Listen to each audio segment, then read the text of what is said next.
नमस्कार साथियों, हमारे यूट्यूब प्लेटफॉर्म चैनल पर वर्चुअल लर्निंग एकेडमी चैनल पर आपका स्वागत है। आज हम इस वीडियो में समझेंगे कि what is SSC and why SSC exams. तो एसएससी क्या है? तो सबसे पहले हम एसएससी का मामला समझते हैं।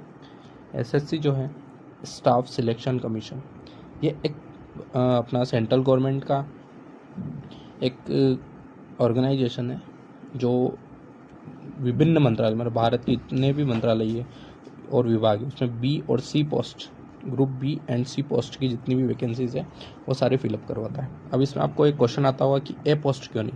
तो ए पोस्ट जितनी भी रहती है वो सब फिल करवाता है हमारा यूपीएससी। ये भी एक ऑर्गेनाइजेशन है, ये गवर्नमेंट ऑर्गेनाइजेशन है। यूपीएससी यानी कि यूनियन पब्लिक सर्विस कमीशन। ये बहुत मतलब गवर्नमेंट की जितनी भी एग्ज़ाम्स होती है गवर्नमेंट की, उसमें सबसे टफेस्ट एग्ज़ाम यूपीएससी को माना जाता है, तो ये उसमें फिल होती है। अब हम आगे बढ़ते हैं, हम देखते हैं कि एसएससी के इम्पोर्टेंट एग्ज़ाम्स कौन कौन से होते हैं। तो इसमें सबसे मोस्ट इम्पोर्टेंट एग्ज़ाम आता है हमारा सीजीएल का। सीजीएल यानी कि कंबाइंड ग्रेजुएशन लेवल की एग्ज़ाम होती है। इसमें क्या होता है, तो इसमें जितने भी ऑफिसर लेवल रहते हैं वो जॉब्स के सारे फिल होती है। फिर आती है हमारी सीएचएसएल की। अब इसमें क्या होता है, तो इसमें clerk, data entry operator jobs रहती है, 12th पास आउट वाले की। फिर आता है एमटीएस। एमटीएस यानी कि मल्टी टास्किंग स्टाफ। इसमें प्यून, हेल्पर लेवल और इसमें इसके रिलेटेड जितनी भी पोस्ट रहती है वो इस एग्ज़ाम्स के तरह से फिल होती है। फिर आती है एसएससी जीडी। एसएससी जीडी यानी कि जनरल ड्यूटी। अब जनरल ड्यूटी में क्या आता है, जिसमें कांस्टेबल पोस्ट रहती है, इसमें आप यूनिफॉर्म में रहोगे। और इसमें एक पोस्ट कहाँ होती है, तो सीएपीएफ। ये जो सीएपीएफ है, ये सीएपीएफ है क्या, तो ये सेंट्रल आर्म्ड पुलिस फोर्स एक ऑर्गेनाइजेशन से पूरा जितने भी ऑल ओवर इंडिया में हमारे सेंट्रल गवर्नमेंट की जितनी भी पैरामिलिट्री फोर्सेस है, जैसे कि वहाँ बीएसएफ मान सकते हो आप, फिर सीआईएसएफ हो सकती है, फिर इसमें रहेगी सीआरपीएफ रहेगी, फिर उसके बाद बहुत सारी असम राइफल्स हो गई है, आईटीबीपी हो गई है। ये जितनी भी एग्ज़ाम्स है, कांस्टेबल की जितनी पोस्ट है, ये सब एसएससी जीडी एग्ज़ाम से फिलअप होती है। फिर रही लास्ट बात आती है एसएससीपीओ की। अब जैसे ही हमने एसएससी जीडी में समझा था कि कांस्टेबल लेवल में फिल होती है, अभी एसएससी सीपीओ में सब इंस्पेक्टर लेवल की होती है। सब इंस्पेक्टर यानी कि इसमें हमारी यूनिफॉर्म पर 2 स्टार आ जाएंगे, और इसमें साथ ही दिल्ली पुलिस में भी सब इंस्पेक्टर इसी एग्ज़ाम से बनते हैं। फिर आती है स्टेनोग्राफर। स्टेनोग्राफर में ग्रेड सी एंड डी की रहती है, ठीक है। अब इसमें हम एलिजिबिलिटी समझते हैं कि क्या क्या योग्यता रहती है और क्या ही एज लिमिट रहती है।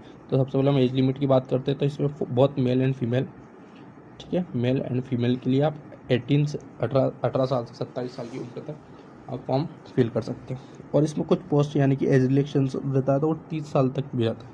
अब एज रिलेक्शन सबका अलग रहता है, जनरल का अलग होगा, ओबीसी का अलग होगा, फिर एसटी का अलग होगा, एससी का अलग होगा, फिर इसमें हैंडीकैप वगैरह सबके अलग अलग रहते हैं। अब इसमें बात करते हैं हम ग्रेजुएशन, जो सीजीएल एग्ज़ाम है उसमें आप ग्रेजुएट होना चाहिए कोई सी भी स्ट्रीम से। फिर सीएचएसएल में आप 12th पास होना ज़रूरी है। एमटीएस में आप 10th पास, और जीडी में भी 10th पास, सीपीयू में भी ग्रेजुएशन, यानी कि सीजीएल सीपीयू दोनों एक ही इक्विवेलेंट एग्ज़ाम्स है, ठीक है। अब इसमें सिलेक्शन प्रोसेस की बात करते हैं। देखो, सिलेक्शन प्रोसेस सभी एग्ज़ाम्स का अलग अलग होता है, तो मैं इसमें बताता हूँ। टायर 1 तो सारी एग्ज़ाम्स का होगा, जितनी भी अभी हमने ये सारी एग्ज़ाम देखी, इसका टायर 1 तो सभी एग्ज़ाम्स का होगा। फिर टायर 2, अब देखो टायर 1 में क्या होता है, ये कंप्यूटर बेस्ड एग्ज़ाम होती है, वही 4 ऑप्शन रहेंगे, 3-4, उसमें से आपको एक सिलेक्ट करना होता है, बाकी 3 गलत होते हैं।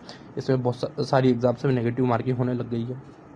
फिर आती है टायर 2 की बात, तो टायर 2 में सेम मेंस एग्ज़ाम जैसे कंप्यूटर बेस्ड एग्ज़ाम्स होती है, high level as compared to tier 1। Tier 1 से थोड़ी हाई लेवल की एग्ज़ाम होती है आपकी टायर 2, यानी कि जो मेंस एग्ज़ाम्स रहती है। अब ये सारी एग्ज़ाम्स, ये जो जितनी भी हमने पिछले एग्ज़ाम देखी, इसमें सारी एग्ज़ाम्स के नहीं होते, किसी किसी एग्ज़ाम्स की होती है, जैसे कि सीजीएल का हो गया, सीएचएसएल का हो गया है, अभी हाल में एमटीएस का भी चालू कर दिया, फिर वहीं सीपीओ का भी टायर 2 होता है, ठीक है। फिर टायर 3, अब टायर 3 भी सभी एग्ज़ाम का नहीं था, किसी किसी एग्ज़ाम का, जैसे कि टाइपिंग टेस्ट। अब ये टाइपिंग टेस्ट आपको सीजीएल का भी होता है। कि अब अलग अलग नोटिफिकेशन में सारी एग्ज़ाम्स का अलग अलग डीप में हम अगली वीडियो में आपको बता देंगे। फिर आती है एसएससी जीडी की बात, तो एसएससी जीडी में होता है physical test and medical test. ये 2024 से पहले, ईयर 2024 से पहले जितनी भी एसएससी जीडी के फिजिकल टेस्ट और मेडिकल टेस्ट थे, ये सारे अलग अलग होते थे। अलग अलग इन द सेंस जैसे कि पहले आप टायर 1 क्लियर करो, मेरिट लिस्ट आएगी, फिर आप फिजिकल टेस्ट क्लियर करो, फिर मेरिट लिस्ट आएगी, फिर आप मेडिकल टेस्ट करो, फिर मेरिट लिस्ट आएगी, और फिर आपका फाइनल सिलेक्शन होगा। और 2024 से ऐसा होने लग गया कि फिजिकल टेस्ट और मेडिकल टेस्ट सेम डे होने लग गया, ठीक है, ये रही आपकी SSGD की बात। फिर आती है CPO की बात। अब CPO में भी 4-5 फेज में होती है एग्ज़ाम। जैसे आप टायर 1 क्लियर करोगे तो आपको उसके बाद आपको फिजिकल टेस्ट होगा। फिजिकल टेस्ट में आप सिर्फ क्वालिफाई नेचर के रहेंगे, आपने फिजिकल टेस्ट पास किया तो आप मेंस एग्ज़ाम दोगे। फिर मेंस एग्ज़ाम के बाद एक मेरिट टेस्ट आएगी, फिर आप उसमें मेडिकल टेस्ट के लिए एलिजिबल होगे। मेडिकल टेस्ट में से क्लियर हुआ तो फिर आपकी फाइनल मेरिट लिस्ट आएगी और फिर ऐसे आपका फाइनल सिलेक्शन होगा। फिर रही बात पूरे SSC के सारे जनरल सिलेबस की। जनरल सिलेबस में हम फर्स्ट नंबर पे देखते हैं तो हमारा जनरल नॉलेज कम अवेयरनेस, ठीक है, general knowledge and general awareness. इसमें क्या क्या होगा तो इसमें history, geography, politics, economics, science, computer, current awareness and other related subject रहेंगे, ठीक है। तो इसमें देखो जनरली जो रहता है वो 25 क्वेश्चन रहते हैं, मतलब एक सेट के 25 रहते हैं और इसमें 4 सेट होते हैं, टोटल 100 क्वेश्चन होते हैं। ये मैं बात कर रहा हूँ टायर 1 की, है ना। टायर 1 तो लगभग सभी का सेम होता है। फिर सेकंड सब्जेक्ट होता है हमारा मिक्स रहता है, mix mathematics and advance mix बहुत अच्छे से पूछा जाता है, जो कि up to related class 10th जो CBSE एंड NCERT यूज़ करते हैं जब तक। और फिर आती है रीजनिंग। तो रीजनिंग तो बहुत ही ईजी सब्जेक्ट रहता है, जिसमें general intelligence, logical with verbal and non verbal reasoning इसमें पूछते हैं। और इंग्लिश रहता है तो रीडिंग कंप्रेशन एंड ग्रामर इसमें पूछते हैं। और हाँ, हिंदी भी एक सब्जेक्ट रहता है जो सिर्फ और सिर्फ GD में ऑप्शनल के तौर पर आता है। उसमें कैसा या तो आप इंग्लिश करो या फिर हिंदी करो। ये किसके लिए? तो only for GD exams, constable GD, ठीक है। अब आगे बात आती है सैलरी की। तो सैलरी हम एक मोटा तौर पर देख लेते हैं। सैलरी में देखो जो CGL की सारी अलग अलग पोस्ट है, बहुत सारी पोस्ट होती है, लगभग 50 पोस्ट होती है, तो सभी की अलग अलग सैलरी होती है। इसमें मोटा तौर से तो इसकी जो सैलरी स्टार्ट होती है वो 45,000, लगभग 45,000 तो 1.5 लाख रुपए तक जाती है। फिर CHSL में 25,000 से 80,000 तक जाती है। MTS में 18,000 से 56,900 तक जाती है। कांस्टेबल GD में 21,700 से 69,100 जाती है। और इसमें HR, होम रेंट अलाउंट, है ना, और DA और अन्य अलग अलग भत्ते भी इनमें मिलते हैं।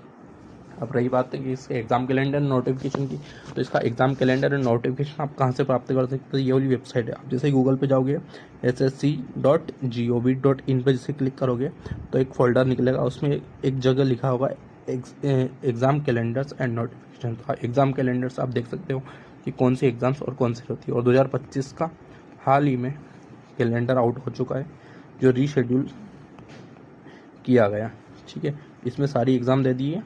इसमें CGL, CHSL और भी बहुत सारी एग्ज़ाम्स जो होने रहती है वो सब, जैसे लाइक CPO, MTS, इन सारी एग्ज़ाम्स का शेड्यूल्स उन्होंने दे दिया है कि कब उसका एडवर्टाइजमेंट रिलीज़ होगा, कब उसकी लास्ट डेट होगी फॉर्म की और कब उसकी एग्ज़ाम होगी, ठीक है। ये तीनों चीज़ें उस पर तय कर दी गई है।